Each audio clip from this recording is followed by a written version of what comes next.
The 9/11 attacks. The 9/11 attacks were a series of coordinated terrorist attacks carried out in the United States on the morning of Tuesday, September 11, 2001, by the Islamic extremist group Al-Qaeda, led by Osama bin Laden. The attackers hijacked 4 commercial passenger planes in mid-air. 2 of the planes, American Airlines Flight 11 and United Airlines Flight 175, were flown directly into the north and south towers of the World Trade Center in New York City, causing both buildings to collapse within hours. The 3rd plane, American Airlines Flight 77, crashed into the Pentagon in Arlington, Virginia, which is the headquarters of the U.S. Department of Defense.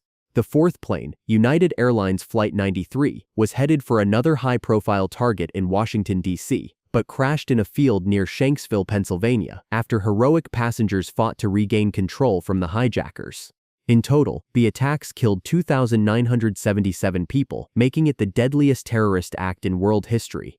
Most of the hijackers, 15 out of 19, were from Saudi Arabia, and all were linked to Al-Qaeda.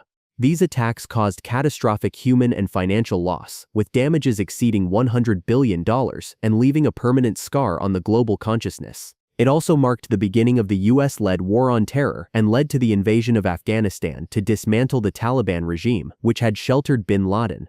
In response to the attacks, the US created the Department of Homeland Security to consolidate national security efforts and restructured airport security procedures worldwide, introducing strict screenings, liquid bans, and reinforced cockpit doors. First responders such as firefighters and police officers became national heroes for risking their lives during the rescue operations, many of whom died or later suffered long-term health complications. The area where the Twin Towers once stood is now home to the 9/11 Memorial and Museum, a solemn site of remembrance for the lives lost and the impact left behind. The events of September 11 reshaped global security policy, foreign relations, and public perception of terrorism, leaving a lasting legacy that continues to influence the world today. The 2008 Mumbai Attacks. The 2008 Mumbai attacks were one of the deadliest and most coordinated terrorist attacks in India's history, taking place over 4 days from November 26 to 29, 2008, in Mumbai, the financial capital of India. A total of 10 heavily armed militants from the Pakistan-based terrorist group Lashkar-e-Taiba carried out the assault, targeting 12 busy locations across the city, including 2 5-star hotels, the Taj Mahal Palace and Oberoi Trident, the Chhatrapati Shivaji Terminus railway station, a Jewish outreach center called Shabad House, the Leopold Cafe, and a local hospital. The attackers used automatic rifles, grenades, and explosives to cause mass panic and destruction, killing at least 166 people and injuring more than 300, with victims including Indian citizens, police officers, and several foreign nationals from the US, UK, and Israel. The militants arrived by sea, hijacking an Indian fishing trawler before reaching the Mumbai shoreline in inflatable speedboats. Once inside the city, they split up to strike multiple locations simultaneously. The attackers communicated with their handlers in Pakistan in real time through satellite phones and internet calls, with some of these communications being intercepted by Indian intelligence. One of the attackers, Ajmal Kasab, was captured alive and later sentenced to death in 2010 and executed in 2012, becoming a key source of first-hand information on the plot. The assault revealed major gaps in India's coastal security, intelligence sharing, and rapid response systems, leading to sweeping reforms including the formation of new counter-terrorism units and increased funding for national security forces. The Indian National Security Guard, NSG commandos were deployed to neutralize the attackers and rescue hostages, with firefights at the Taj Hotel and Nariman House lasting for over 60 hours. Media outlets covered the events live, unintentionally aiding the terrorists by broadcasting the positions of security personnel. The attacks severely strained diplomatic relations between India and Pakistan and drew global condemnation. Even years later, the tragedy of 26/11 remains a painful reminder of the scale of terrorism and the importance of international cooperation in preventing such events. The Beslan school siege. The Beslan school siege was one of the most tragic terrorist attacks in modern Russian history, taking place from September 1 to September 3, 2004 in the town of Beslan, located in North Ossetia, Russia. The attack targeted school number 1 during the first day of the school year, a day typically marked by celebration and ceremony. Over 30 heavily armed Islamist militants from Chechnya and Ingushetia stormed the school, taking more than 1,100 people hostage, including hundreds of children, along with their parents and teachers. The attackers brought in explosives and automatic weapons, rigging the school gym with bombs and herding all the hostages into the space, where they were held without food, water, or bathroom access for nearly 3 days. The terrorists demanded that Russia withdraw its forces from Chechnya and recognize Chechen independence. The conditions became increasingly dire, with children collapsing from dehydration and heat. On the third day, a series of explosions inside the gym triggered chaos and a violent confrontation as Russian special forces launched an assault on the building. A fire erupted during the rescue attempt, consuming parts of the school and trapping many hostages inside. In the aftermath, more than 330 people were confirmed dead, including at least 186 children, and hundreds more were seriously injured. The only surviving attacker, Nerpasy Kulayev, was later captured, tried, and sentenced to life in prison. The Russian government's handling of the siege came under intense criticism, both domestically and internationally, with accusations of poor planning, a lack of transparency, and excessive use of force. Families of victims formed advocacy groups and continue to demand accountability and full disclosure of what really happened. The siege left a deep scar on the nation and prompted major shifts in Russia's counterterrorism policies, tightening internal security and reshaping public awareness of the terrorist threat. The event remains a painful chapter in Russian history and a powerful example of the human cost of terrorism. The Oklahoma City bombing. The Oklahoma City bombing was a horrible act of domestic terrorism that occurred on April 19, 1995, in downtown Oklahoma City, Oklahoma, when a massive truck bomb exploded outside the Alfred P. Murrah Federal Building, killing 168 people, including 19 children who were in a daycare center inside the building, and injuring over 600 others, making it the deadliest terrorist attack on U.S. soil at that time, and the worst case of domestic terrorism in American history. Until the events of 9/11, the main perpetrator, Timothy McVeigh, was a former U.S. Army soldier who harbored deep anti-government views and was motivated by federal raids like those at Waco and Ruby Ridge. McVeigh parked a Ryder rental truck filled with a homemade bomb made from ammonium nitrate fertilizer and fuel oil in front of the building and detonated it at 9:02 a.m., instantly causing a catastrophic explosion that destroyed the building's entire front, damaged more than 300 surrounding structures, and created a blast felt miles away.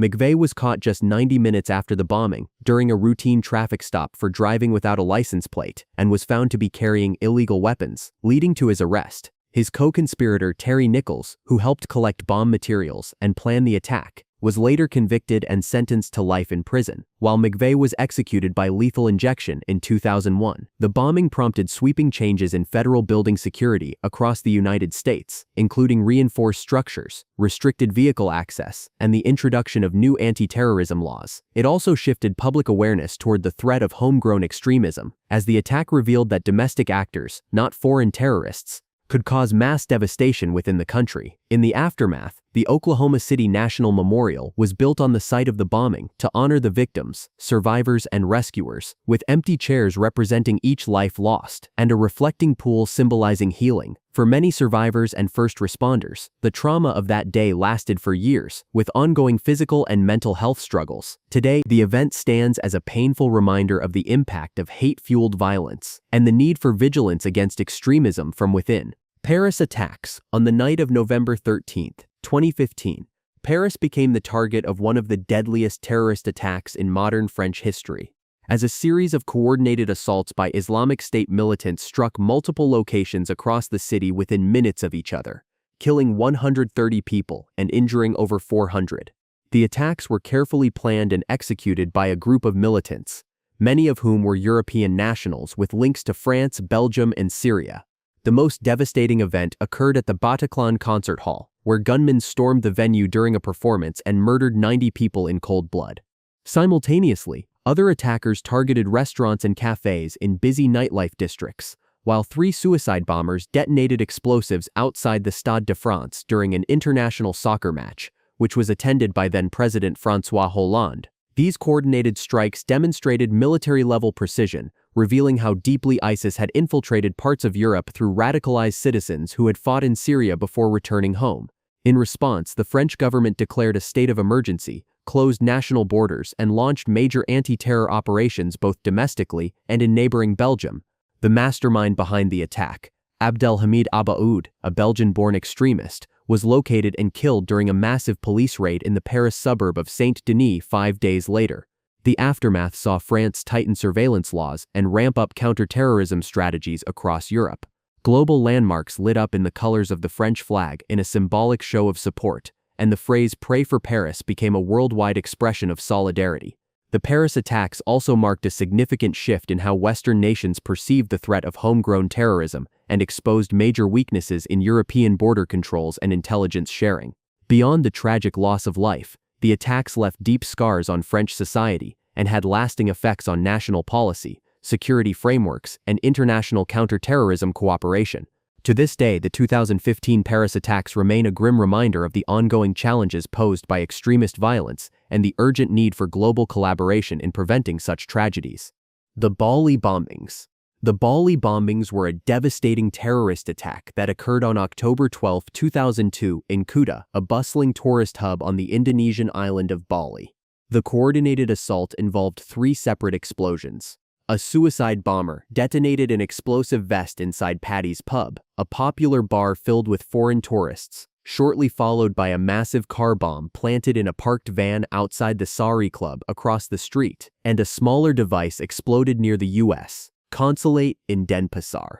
The attacks killed 120 people, including 88 Australians, 38 Indonesians, and victims from over 20 other countries, making it the deadliest act of terrorism in Indonesia's history and one of the worst in Southeast Asia. More than 200 others were seriously injured, many with severe burns, amputations, and lifelong trauma. The perpetrators were members of Jamaah Islamiyah, a Southeast Asian terrorist organization with ties to Al-Qaeda. The attacks were deliberately aimed at Western tourists, especially Australians, who were the largest group of foreigners visiting Bali at the time. The bombers used homemade devices made of TNT and other chemicals, assembled with meticulous planning and executed with military-like precision.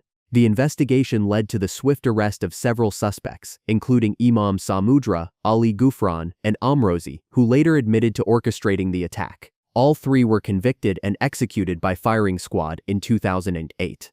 The bombings sent shockwaves throughout Indonesia and Australia, triggering massive grief and anger, as well as a complete overhaul of Indonesian security and anti-terrorism laws.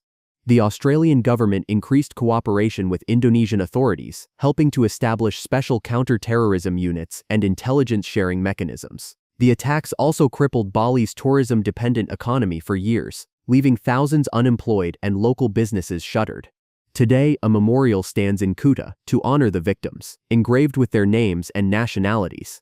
Many survivors continue to suffer from physical and emotional scars, and the event remains a powerful reminder of the global threat of terrorism. The Bali bombings not only reshaped Southeast Asian counterterrorism strategies, but also highlighted how even remote tourist destinations could become targets of extremist violence. The Nice truck attack was a deadly terrorist incident that took place on July 14, 2016, in the French city of Nice during Bastille Day, which is France's national holiday.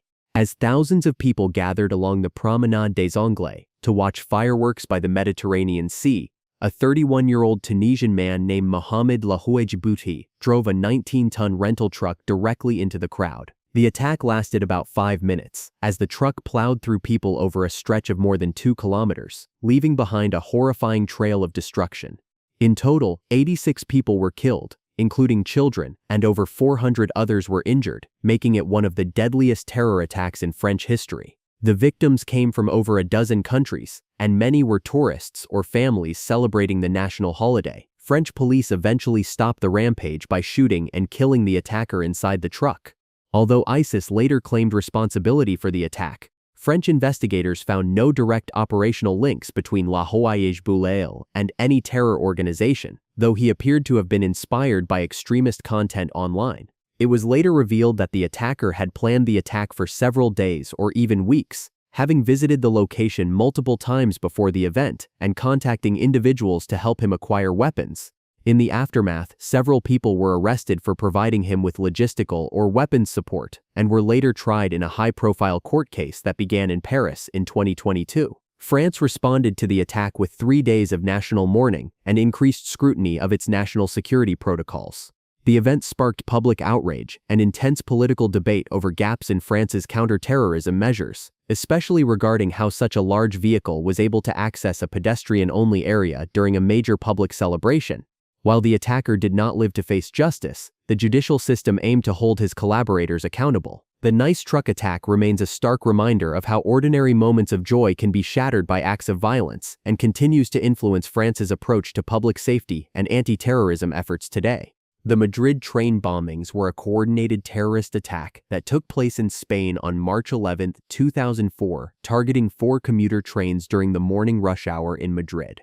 The attacks involved 10 bombs hidden inside backpacks and detonated by mobile phones between 7:37 and 7:40 a.m., killing 191 people and injuring approximately 2,000 others. It stands as the deadliest terrorist attack in Spanish history and one of the worst in Europe.